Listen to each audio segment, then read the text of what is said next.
स्वागत है आप सभी लोगों का इस चैनल पर दोबारा से। लास्ट वीडियो जो मैंने एमआर सर के ऊपर बनाई थी, मैंने अपना ओपिनियन शेयर करा था कि क्यों एक टीचर को हेट देने से कोई फायदा नहीं है। ना तुम्हारी ना रैंक बेटर होने वाली, ना तुम्हारे मार्क्स बेटर होने वाले, ना तुम्हारा नीट में सिलेक्शन होने वाला। जिस इंसान की वजह से, जो एक इंजीनियरिंग का एक बड़ा यूट्यूबर है जो रील्स बना रहा है, बहुत अजीबो गरीब तू तड़ा करके बात कर रहा है, ना एज का लिहाज कर रहा है, ना टीचिंग प्रोफेशन का लिहाज कर रहा है, बस यहाँ पे अपने कॉलेज का नाम जो है सुबह शाम लेकर के घूमता रहता है, अपना चैनल का नाम भी अपने कॉलेज के नाम पे रख रखा है। बस जिंदगी ही कॉलेज है। मतलब जिंदगी में एक अचीवमेंट है कि हाँ एक अच्छे कॉलेज में एडमिशन ले लिया, उसके बाद पूरी जिंदगी उसको मिल्क करते रहना है। बस इस चक्कर में जो है कुछ बच्चे इतना हेट फैला रहे हैं। मैं उस पर बात करूंगा इस चैनल के ऊपर। और दूसरी बात, ये मेरी लास्ट वीडियो होगी इस टॉपिक के रिगार्डिंग, बिकॉज ये टॉपिक मैंने जो है प्रोडक्टिविटी वीडियोस बनाने के लिए बनाया था।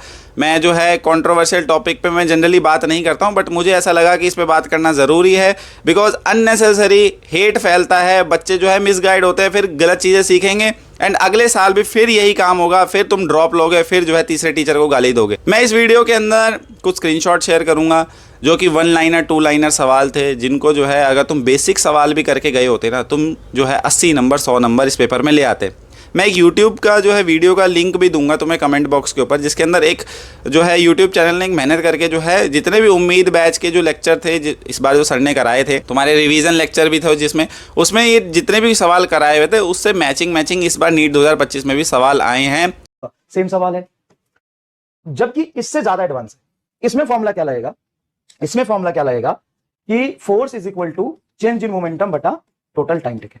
तो फोर्स दिया है, ये निकालना है और ये हमें निकालना है। फोर्स दिया है, ये सवाल से निकालना है और फाइनल आंसर इसके टर्म से देना है। ये तो सिर्फ डेल्टा भी पूछा है, मतलब इसका आधा पार्ट, इसका आधा पार्ट लक्ष्य में भी कराया बेटा, लक्ष्य में भी कराया सारे।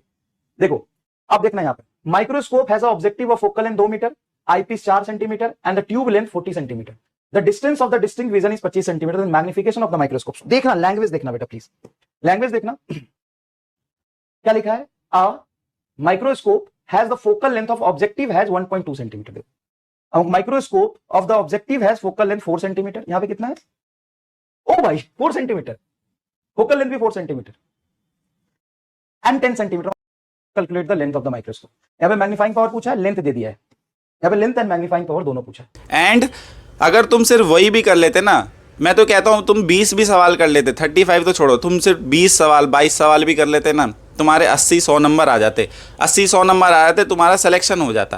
क्योंकि तुम्हें 580, 590, 600 के आसपास इस बार नंबर चाहिए थे। ये हो सकता है इससे भी कम नंबर चाहिए हो तुम्हें सिलेक्शन के लिए, पर क्या है, अननेसेसरी हेट फैलाना है, अननेसेसरी जो है दूसरों को नीचे गिराना है, अननेसेसरी जो है तुम्हें पूरा कम्युनिटी का माहौल खराब करना है, टीचर के अगेंस्ट बात करनी है। दूसरी बात, तुम मुझे बोल रहे हो कुछ बच्चे जो है जो हेट कमेंट फैलाते हैं, मेरे को पता है वो बच्चे नहीं है, वो है जिनके पास बेरोजगार है, जो कुछ काम धंधा नहीं है, उनको हर साल ड्रॉप मारना हो। मेरे को कह रहे हैं कि तूने पैसे खाए हैं, तू दलाल है फिजिक्स वाला का, क्या है क्या नहीं है। भाई मैंने ना फिजिक्स वाला से कभी कोई क्लास ली। मैं फिजिक्स वाला प्लेटफॉर्म पर अभी डाउट सॉल्विंग प्लेटफॉर्म पे मैं डाउट सॉल्व करता हूँ, सब्जेक्ट मैटर एक्सपर्ट हूँ, बिकॉज मैं एक अच्छे कॉलेज में हूँ। मेरे को फिजिक्स वाला ने हायर करा है मेरे इंटरव्यू के बाद, मेरे टेस्ट लेने के बाद। उसके अंदर मैं सिर्फ एमआर सर के बैच के डाउट सॉल्व नहीं करता था, मैं जेई एडवांस वाले बैचेज में भी डाउट सॉल्व करता हूँ। मैं जो नीट के अदर बैचेज है मैं उसमें भी डाउट सॉल्व करता हूँ। सलीम सर वाले बैच में डाउट सॉल्व करे मैंने। बहुत सारे टीचर, क्योंकि मैं फिजिक्स के जो है सेक्शन संभालता हूँ, मैंने बहुत सारे टीचर सेक्शन के अंदर दो बैचेज के अंदर मैंने जो है डाउट सॉल्व करे हैं। ऐसा नहीं है कि मेरा एमआर सर की तरफ कुछ इंक्लिनेशन है या कुछ ऐसा, बट मैंने वो चीज़ देखी है कि वो इंसान मेहनत करता है, जो सच है वो सच है। जो मेरे को लगता है कि हाँ वो इंसान मेहनत करता है, अननेसेसरी फालतू में जो है कुछ बच्चे हेट फैलाते हैं, कुछ बच्चों का कोई काम धंधा है नहीं, तो मेरे को उस पर बोलना पड़ेगा कि हाँ वो चीज़ गलत है। अगर तुम्हें वो चीज़ गलत लगती है तो ठीक है, अगर तुम्हें ऐसा लगता है कि नहीं तुम्हें हेट ही फैलाना है तो तुम फैलाते रहो। इस साल भी ड्रॉप लोगे, अगले साल भी ड्रॉप लोगे। एक और बात मैंने नोटिस करी, कुछ बच्चे बोल रहे हैं कि तू तो फिजिक्स वाला का कूपन कोड सेल करता है। अरे भाई वो फिजिक्स वाला का एम्बेसडर प्रोग्राम है, मैंने लास्ट वीडियो में तो उसकी बात भी नहीं करी। मैं उससे पहले वाले वीडियोस के अंदर बस कूपन शेयर करता था कि जिसको भी फिजिक्स वाला का बैच लेना है वो कूपन ले सकता है, उसको डिस्काउंट मिल जाएगा। मैंने ये थोड़ी बोला है कि फिजिक्स वाला का बैच लो भाई, उससे बढ़िया कोई बैच नहीं है। मैं तेरे को भी बोलता हूँ, जिसने ये कमेंट करा था ना, मैं तेरे को भी बोलता हूँ, ड्रॉपर बैच ज्वाइन करेगा ना तो ये कोड जो स्क्रीन पर आ रहा है ना, इसको लगा लियो ताकि तेरे को भी डिस्काउंट मिल जाए। डिस्काउंट मिलेगा, सस्ते में तेरे को बैच मिलेगा, थोड़ा जो पैसे बचेंगे वो तेरे इंटरनेट के लिए बचेंगे, ताकि जो उसका 1.5 GB वाला रिचार्ज करवा पाए। रिचार्ज करवाएगा ताकि अगले साल तक, एक साल वाला रिचार्ज करा लियो, क्योंकि 1,500, 2,000, 3,000 में तो रिचार्ज हो ही जाता साल भर का, ताकि अगले साल भी सेम काम करियो। क्योंकि तेरा होना कुछ नहीं है, तू जो अगर इस जंजाल में जो फंसा हुआ है ना, तेरा कुछ नहीं होना है, तू छोड़ दे पढ़ाई लिखाई। जब तक सद्बुद्धि नहीं आएगी तब तक सिलेक्शन तो तेरा नहीं होना। अगर हम थोड़ी सी भी ईमानदारी से मेहनत करें ना, हम मॉड्यूल सॉल्व करें, हम जो डिफरेंट सवालों की प्रैक्टिस करें, बेशक तुम ये बोलो कि हम इजी सवाल की प्रैक्टिस करते हैं, इजी सवाल आपके पेपर से कोई हटा ही नहीं सकता है।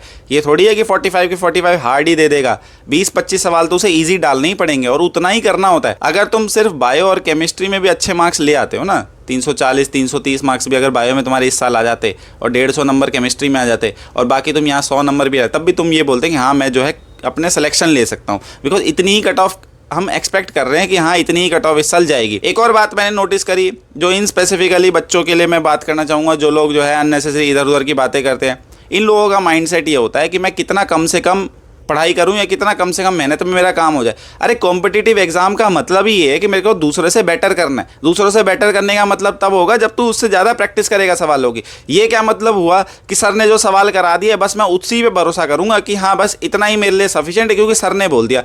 तेरे को खुद से कभी भी नहीं होता कि मेरे को ज़्यादा सवालों की प्रैक्टिस करनी होती है, सर ने अपने ढंग से करा दिया। कुछ बच्चे जो होते हैं उतना नहीं कैच कर पाते। क्लास के अंदर बहुत सारे बच्चे होते हैं जो एक बार पढ़ने के बाद उसे बहुत समय लंबे समय तक याद रहता है चीज़ें, बट कुछ बच्चे ऐसे होते हैं जिनको समय लगता है, प्रैक्टिस करने के बाद उन्हें फीलिंग आती है उस चैप्टर की, तब समझ आता है।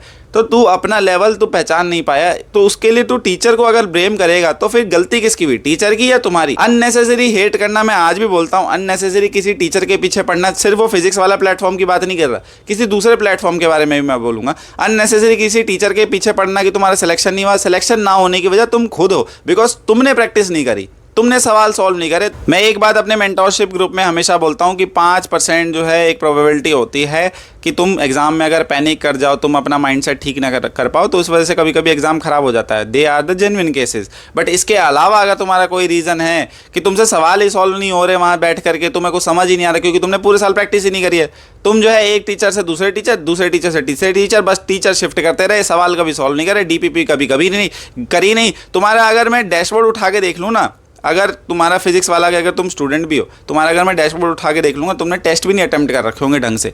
जो लास्ट में जो टेस्ट अटेम्प्ट करते हैं ना, पूरे साल जो तुम्हारे टेस्ट चलते रहते हैं, तुम टेस्ट अटेम्प्ट करोगे नहीं, तुम जो है सवाल प्रैक्टिस करोगे नहीं, फिर क्या नीट एग्जाम के अंदर जादू हो जाएगा कि तुम्हारा जो है सिलेक्शन हो जाएगा?